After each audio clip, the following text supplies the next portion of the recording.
باپ کی بے بسی کا عالم تب سمجھ آتا ہے جب مالک مکان کہتا ہے اگلے مہینے تک گھر خالی کر دو۔ یا اللہ ہر کسی کو اپنی چھت عطا فرما۔ یا اللہ جس باپ نے خود بھوکا رہ کر بچوں کو کھلایا، آج وہ دربدر ہے، اسے اپنا کرم نصیب فرما۔ اے پروردگار جس کے سروں پر چھت نہیں، ان کے دلوں میں امید رکھ اور ان کے گھروں کے دروازے کھول دے۔ جب باپ بچوں سے چھپاتا ہے کہ مالک مکان نے کیا کہا تو آسمان گواہ بنتا ہے۔ یا اللہ ان پر اپنا رحم نازل فرما۔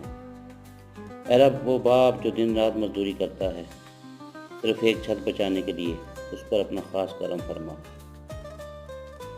یا رب وہ باپ جو گھر کا سامان نہیں بچوں کو خوف سنبھالتا ہے، اس کی جھولی کو سکون سے بھر دے۔ جب چھت کا سوال ہو تو باپ کا دل کسی آسمانی بجلی کی زد میں آ جاتا ہے۔ اے اللہ سب کو اپنی پناہ میں رکھ۔ مالک